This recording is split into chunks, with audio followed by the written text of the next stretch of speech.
जी अस्सलाम वालेकुम, क्या हाल है? आप सब लोग खैरियत से हैं? आर्मी चीफ ने कराची और लाहौर में बिजनेसमैनों से, सनतकारों से, ताजरों से, चैम्बर ऑफ कॉमर्स के प्रेसिडेंट से मुलाकात की और उन मुलाकातों में उन्होंने 6 ऐसे नए हिंट दिए हैं जिनसे ये पता चलता है कि अगले 6 महीनों में पाकिस्तान में कौन कौन सी बड़ी बड़ी तब्दीलियाँ आ रही हैं। और वो 6 तब्दीलियाँ क्या हैं जो आने वाले दिनों में पाकिस्तान में आ रही हैं, ये हम आपको आज के व्लॉग में बताएंगे। और इसके साथ साथ 3 छोटी छोटी खबरें हैं, लेकिन ये इतनी छोटी भी नहीं है। पहली छोटी खबर तो ये है कि अफ़गानिस्तान का रुपया पाकिस्तान से 30% ज़्यादा मजबूत है। वहाँ पे ऐसा क्या कमाल हो रहा है कि जिसकी वजह से अफ़गानिस्तान भी पाकिस्तान से आगे निकल गया। और इसके साथ साथ इलेक्शन कमीशन ने सिंध में तरक्याती फंड्स रोक दिए हैं, जिससे पाकिस्तान पीपल्स पार्टी के तमाम तरक्याती मनसूबे रुक गए हैं और उस पर पाकिस्तान पीपल्स पार्टी तिलमिला रही है। और ताज हैदर साहब ने इलेक्शन कमीशन को ख़त लिख दिया है कि ये हमारे साथ ज़्यादती है। ये इनके साथ ज़्यादती क्यों हो रही है, ये भी हम आज के व्लॉग में आपको बताएंगे। और इसके साथ साथ अता तारड़ साहब ने धमकी दी है कि अगर इलेक्शन टाइम पे ना हुए तो पाकिस्तान मुस्लिम लीग नून चेयरमैन पीटीआई यानी इमरान खान साहब के साथ मिल के एहतजाज करेगी। तो अगर इमरान खान साहब की तरफ से थोड़ी सी लचक है तो इस तरफ से पाकिस्तान मुस्लिम लीग नून भी लचक का मुजाहरा कर रही है। तो ये लचक का मुजाहरा क्यों नून लीग कर रही है, ये भी हम आपको आज के व्लॉग में बताएंगे। आर्मी चीफ की दोनों मुलाकातें कराची में और लाहौर में एक एक दिन के वक्फे से हुई। 2 तारीख को 2 सितंबर को कराची में ताजरों से मिले वो, और फिर 3 सितंबर को लाहौर में मिले। इस मुलाकात का अहवाल तो मैं आपको तफसील से बताऊंगा, लेकिन उससे पहले जो 3 बाकी खबरें मैंने छोटी छोटी बयान की है, मैं चाहता हूं उस पर तबसरा हो जाए। सबसे पहले अता तारड़ साहब ने इलेक्शन कमीशन को धमकी दे दी है कि अगर इलेक्शन टाइम पे ना हुए तो हम चेयरमैन पीटीआई यानी इमरान खान साहब के साथ मिल के एहतजाज शुरू कर देंगे। अब ये धमकी वाकई इलेक्शन कमीशन को है या फिर इस्टेब्लिशमेंट को, ये आने वाले दिनों में पता चलेगा। लेकिन ये चीज़ साबित करती है कि पाकिस्तान मुस्लिम लीग नून के अंदर भी कुछ अफरा तफरी सी है, कोई हलचल सी महसूस हो रही है और उन्हें भी कोई हालात बेहतर होते हुए नज़र नहीं आ रहे। और अब वो चाहते हैं कि इमरान खान साहब के साथ भी कोई ऐसा रास्ता या कोई ऐसा वास्ता डेवलप कर लें कि जिसकी वजह से अगर आने वाले दिनों में पाकिस्तान तहरीक इंसाफ के साथ मिल के मुल्क के अंदर कोई एहतजाज किया जा सकता है तो वो भी हो जाए। तो अता तारड़ साहब की तरफ से पहली आवाज़ आई है। ये आवाज़ दोनों चीज़ों को साबित करती है। एक चीज़ ये साबित करती है कि जो पीडीएम की जमातें थीं उन सबको महसूस हो रहा है कि हमसे हाथ हो रहा है। अब अगर हमें मौका नहीं दिया जाता या टाइम पे इलेक्शन नहीं किए करवाए जाते तो उससे हमारी सियासत ख़त्म हो जाएगी। और दूसरी तरफ क्योंकि पाकिस्तान तहरीक इंसाफ को भी महसूस हुआ है कि हम तो तकरीबन कॉर्नर हो चुके हैं, और वहाँ से भी इमरान खान साहब ने एक सफ़ेद झंडी लहराई है अपने वकला के ज़रिए कि हम दूसरी पार्टियों के साथ बल्कि तमाम फ़रीक़ैन के साथ मुज़ाकरात करने के लिए तैयार हैं। तो उस तरफ से जो मुज़ाकरात के लिए झंडी लहराई गई है उसका मकसद भी यही है कि 90 दिनों के अंदर इलेक्शन करवाए जाएँ। और इस तरफ से जो पाकिस्तान मुस्लिम लीग नून की तरफ से झंडी लहराई जा रही है उसका भी एक कॉमन मकसद यही है कि इलेक्शन टाइम पे करवा लिए जाएँ। यहाँ पे मैं आपको ये भी बताता चलूँ कि आज से 2 दिन पहले बल्कि 3 दिन पहले ऐवान सदर में एक मुलाकात हुई और उस मुलाकात के बारे में कहा जाता है कि उसमें 2 अहम तरीन इस्टेब्लिशमेंट के लोग सदर साहब से मिले थे। और सदर साहब के साथ इस मुलाकात का जो एजेंडा था वो 2 नुकाती था। पहला नुक्ता ये था कि सदर साहब किसी किस्म की इलेक्शन की तारीख दे के मज़ीद टर्माइल पैदा ना करें, क्योंकि सदर साहब तैयारी कर रहे थे कि वो 12 नवंबर की तारीख दे देंगे, ख़त जारी करेंगे कि पाकिस्तान में 12 नवंबर को इलेक्शन करवाए जाएँ। और वो ख़त जो था ज़ाहिर है एक बहुत बड़ा बहरान पाकिस्तान में मज़ीद पैदा कर देता। और इसके साथ साथ क्योंकि इलेक्शन कमीशन भी तैयारी कर रहा है तारीख देने का, तो इलेक्शन कमीशन की जो तारीख थी वो डेफिनेटली फरवरी के महीने की होगी। और उसके साथ साथ सदर अगर 12 नवंबर की तारीख दे देते हैं तो डेफिनेटली फिर एक शदीद बहरान पैदा हो जाएगा और उस बहरान को लिए दोबारा सुप्रीम कोर्ट ऑफ पाकिस्तान जाना पड़ेगा और supreme court of Pakistan active हो जाएगी। और इस्टेब्लिशमेंट नहीं चाहती कि पाकिस्तान में किसी किस्म का सियासी, माशी या समाजी अदम इस्तेहकाम हो, लिहाजा वो हर चीज़ को स्मूथ देखना चाहते हैं। तो सदर साहब को ये समझाया गया कि आप कोई तारीख ना दें, जो भी तारीख होगी आपको कंसल्ट करके दी जाएगी और इससे अगर आप तारीख देंगे तो एक नया बहरान पैदा हो जाएगा। और दूसरा सदर साहब को यह बताया गया है कि जब आपकी रिटायरमेंट हो जाएगी 9 सितंबर के बाद तो आपको ऐवान सदर छोड़ने की ज़रूरत नहीं है, क्योंकि सदर साहब ऐवान सदर छोड़ना चाहते हैं और अगर सदर साहब ऐवान सदर से निकल जाएंगे तो फिर उससे भी एक नया बहरान पैदा हो जाएगा। और इसके साथ साथ सदर साहब से ये भी रिक्वेस्ट की गई है कि ये जो आपने 2 बिल्स नामंजूर करने का ऐलान कर दिया, उससे भी हालात ख़राब हो रहे हैं। लिहाजा अब वो बिल्स दोबारा वापस आपके पास आ रहे हैं तो उनके ऊपर गौर करें ताकि पाकिस्तान के अंदर अदम इस्तेहकाम ख़त्म हो सके। अब मेरी इतलात के मुताबिक सदर साहब ने अंदिया तो दे दिया है कि वो कुछ ना कुछ कॉपरेट करेंगे, लेकिन सदर साहब का पता कुछ नहीं है। अगर उन्हें इमरान खान साहब की तरफ से मैसेज आ गया तो सदर साहब फिर वो नहीं करेंगे जो इनसे कहा गया है। और अगर इमरान खान साहब से उनके मामलात कुछ तय हो गए या इमरान खान साहब ने हाँ कर दी या सदर साहब ने अपना फ़हम इस्तेमाल किया तो फिर डेफिनेटली वो इन तीनों नुक्तों पे वो इस्टेब्लिशमेंट बल्कि मुल्क के साथ चलने की कोशिश करेंगे, क्योंकि उन्हें खुद अंदाज़ा है कि इन हालात में जब मुल्क अपने स्टेक्स जो है सारे लूज़ करता जा रहा है, उस वक्त इमरान खान साहब का साथ देना या अदम इस्तेहकाम का साथ देना पाकिस्तान को फेवर नहीं करेगा। तो एक चीज़ ये भी है। तो यहाँ पे एक 2 नुक्ते, सदर साहब की तरफ से रजामंदी ज़ाहिर हो रही है, पाकिस्तान मुस्लिम लीग नून की तरफ से एक सफ़ेद झंडी लहराई जा रही है, इमरान खान साहब की तरफ से भी सफ़ेद झंडी लहराई जा रही है, और इसके साथ साथ पाकिस्तान पीपल्स पार्टी की तरफ से भी कुछ रिजर्वेशन सामने आ रही हैं। आपको याद होगा कि पाकिस्तान पीपल्स पार्टी ने सिंध गवर्नमेंट के खात्मे से पहले धड़ाधड़ तरक्याती फ़ंड्स जारी किए थे। ये तरक्याती फ़ंड्स पाकिस्तान पीपल्स पार्टी के MNAs, सेनेटर्स और MPs को दिए गए थे ताकि वो अपने अपने हलकों में काम करें और उन कामों की बुनियाद पर पाकिस्तान पीपल्स पार्टी दोबारा वोट हासिल कर सके। लेकिन इलेक्शन कमीशन ने उन फंड्स पर पाबंदी लगा दी है और साथ ही निगरान हुकूमत ने भी उस पाबंदी के ऊपर मोहर लगा दी है, और जितने तरक्याती फ़ंड्स जाते जाते गवर्नमेंट से जारी किए थे उन सब को पाबंद कर दिया गया। अब वो फ़ंड्स नहीं इस्तेमाल किए जा सकेंगे। इस पर ताज हैदर साहब ने इलेक्शन कमीशन को ख़त लिखा है और उनसे कहा है कि ये बड़ी ज़्यादती है, सैलाब सिंध के अंदर आ गया है और उसने तबाही फैलाई हुई है। 1 साल पहले जो सैलाब था उसकी बहाली का काम भी जारी है। आपने जो फ़ंड रोके हैं उससे जो पुराने सैलाब के असरात हैं उनको भी नहीं ख़त्म किया जा सकेगा, और जो नया आ रहा है इसके सामने भी कोई बंद नहीं बांधा जा सकेगा। ये ज़्यादती है। लेकिन इसके अंदर जो सूरत हाल है वो और है, वो और मामला कुछ और है। मामला ये है कि सिंध के अंदर जो करप्शन चल रही थी उसके ऊपर रियासत ने एक कड़ा हाथ डालने का फ़ैसला किया है। अब बल्कि 60 के करीब ऐसे ब्यूरोक्रेट्स हैं कि जिन्होंने पिछले 10 सालों में ठीक ठाक माल बनाया, उन सब की इंक्वायरी शुरू हो चुकी है, उन सब के नाम स्टाफ लिस्ट में आ चुके हैं। और मुकेश, आपको याद होगा मुकेश चावला जो एक पाकिस्तान पीपल्स पार्टी के पिछले दौर में बहुत ही अहम शख्स थे, वो मुल्क से बाहर जा रहे थे तो उन्हें एयरपोर्ट पर रोक लिया गया था। और ये सिर्फ ये नहीं है बल्कि इनके साथ साथ और कुछ सियासतदान भी हैं जिनके खिलाफ क्रैकडाउन का फ़ैसला किया गया, और अब ये क्रैकडाउन आपको सिंध के अंदर होता हुआ नज़र आएगा। और इस क्रैकडाउन की जो बैकग्राउंड है वो आगे चल के जब आर्मी चीफ से रिलेटेड जो मुलाकात है उसमें मैं जब बात करूँगा तो थोड़ी सी डिटेल आपको उसमें भी दूँगा। और अब जो अहम खबर है छोटी सी, वो है अफ़गानिस्तान के। वर्ल्ड बैंक ने अदाद-ओ-शुमार जारी किए हैं। ये वर्ल्ड बैंक के अदाद-ओ-शुमार याद रखिएगा, और वर्ल्ड बैंक जो है वो अफ़गानिस्तान की गवर्नमेंट को नहीं मानता। लेकिन इसके बावजूद वर्ल्ड बैंक ने यह तस्लीम किया है कि जो अफ़गानिस्तान का रुपया है, जो अफ़गानिस्तान की करेंसी है, वो करेंसी पाकिस्तान के मुकाबले में 29.3% मजबूत है। यानी पाकिस्तानी रुपया अफ़गानी करेंसी से भी 29.3% कमज़ोर है।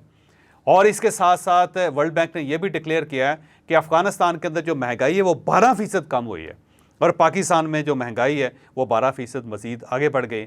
तो इससे आप अंदाज़ा लगाइए कि अफ़गानिस्तान जिसे दुनिया नहीं मान रहे, अफ़गानिस्तान जिसके अंदर डॉलर नहीं है, अफ़गानिस्तान जिसकी कोई ट्रेड नहीं है, और अफ़गानिस्तान जो एक बिल्कुल छोटा सा लैंड लॉक्ड मुल्क है, वो भी पाकिस्तान से रुपए के मामले में आगे निकल गया। और हमारी जो करेंसी है रोज़ाना की बुनियाद पर कमज़ोर होती चली जा रही है। फिर महंगाई में अफ़गानिस्तान हमसे बहुत बेहतर हो गया, यानी वहाँ पे इतनी महंगाई नहीं है जितनी पाकिस्तान के अंदर महंगाई है। और वर्ल्ड बैंक ने इसकी जो तफसीलात बयान की उसमें 2 चीज़ें बयान की। एक तो उन्होंने कहा कि अफ़गानिस्तान के अंदर तालिबान हुकूमत ने डॉलर्स के ज़रिए ट्रेड करने पर पाबंदी लगाई है, यानी वहाँ पे कोई शख्स डॉलर दे के कोई चीज़ नहीं ख़रीद सकता। जिसने भी ख़रीदनी है उसने अफ़गानी रुपया जो है, यानी अफ़गानी करेंसी जो है, उसके ज़रिए कोई चीज़ ख़रीदनी और बेचनी है। तो ये उन्होंने एक काम किया, जबकि पाकिस्तान के अंदर ये काम चल रहा है। और दूसरा उन्होंने ये बताया कि वहाँ पे जो ज़रूरत है वो कम है और सप्लाई ज़्यादा है, तो हर चीज़ की सप्लाई उन्होंने ज़्यादा कर दी, जिसकी वजह से प्राइसेस वहाँ पे कंट्रोल हो रही हैं। तो मेरा ख्याल ये है कि शमशाद अख्तर साहिबा जो हमारी वज़ीर ख़जाना है इस वक्त, उन्हें कहीं और से नहीं अफ़गानिस्तान से सीख लेना चाहिए। आप सिर्फ रसद बढ़ा लें और उसके साथ भी मामलात कंट्रोल में हो जाएंगे। मसलन चीनी का रेट अगर ज़्यादा है तो किसी न किसी तरीके से मार्केट के अंदर चीनी ज़्यादा फेंकते हैं, जो अफ़गानिस्तान के अंदर किया जा रहा है। और इसी तरह अगर पाकिस्तान के अंदर डॉलर के ज़रिए ट्रेड्स हो रही हैं तो उसके ऊपर पाबंदी लगा दें।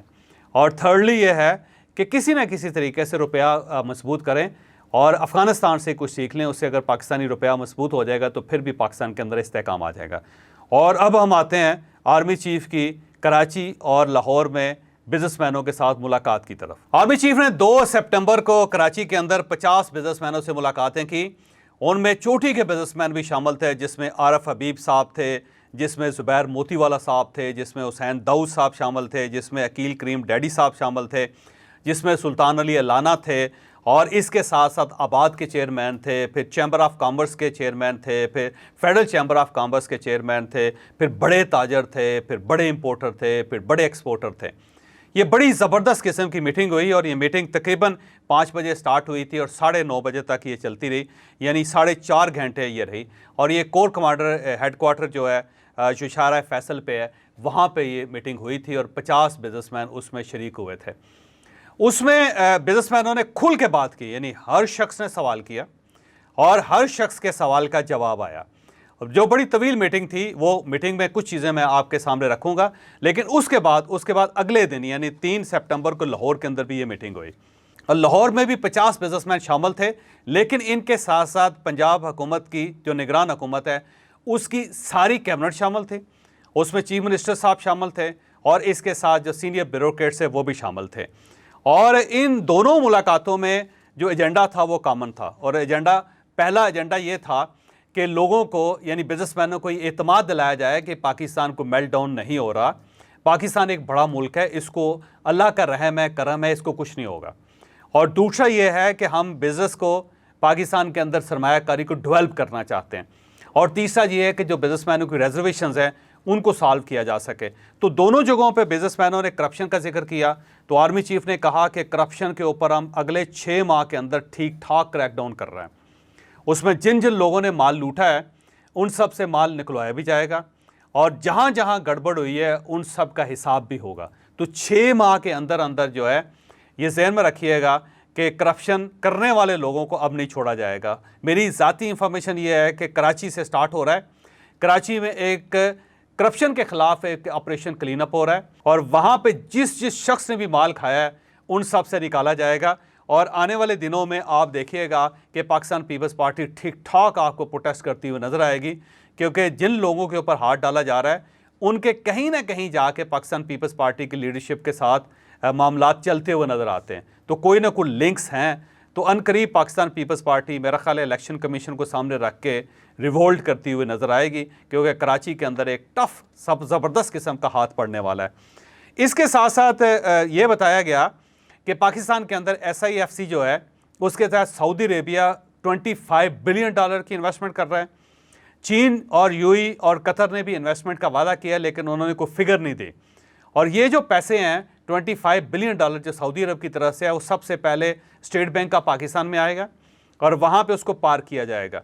और उसके बाद जो पाकिस्तान के अंदर बिजनेस किया जाएगा वो सऊदी गवर्नमेंट पाकिस्तानी रुपए में करेगी, यानी जो डॉलर हमारे स्टेट बैंक के अंदर होंगे उनको पाकिस्तानी रुपयों में कन्वर्ट करके एक अकाउंट खोल के उनको दे दिया जाएगा और पाकिस्तान के अंदर वो पाकिस्तानी रुपये को इस्तेमाल करेंगे। और उससे ये फ़ायदा होगा कि जो $25 बिलियन होंगे वो पाकिस्तान के अकाउंट के अंदर सेफ़ रहेंगे और उससे पाकिस्तान के जो फॉरेन रिज़र्व्स हैं वो मेंटेन किए जा सकेंगे। इसके साथ साथ ये कि ज़राअत के अंदर बहुत बड़े लेवल पे काम हो रहा है और ये बताया गया कि पंजाब में 1.3 मिलियन एकड़ जो ज़मीनें हैं वो हुकूमत पाकिस्तान के हवाले कर दी गई हैं और अब वो फॉरेन इन्वेस्टर्स के पास जा रही हैं।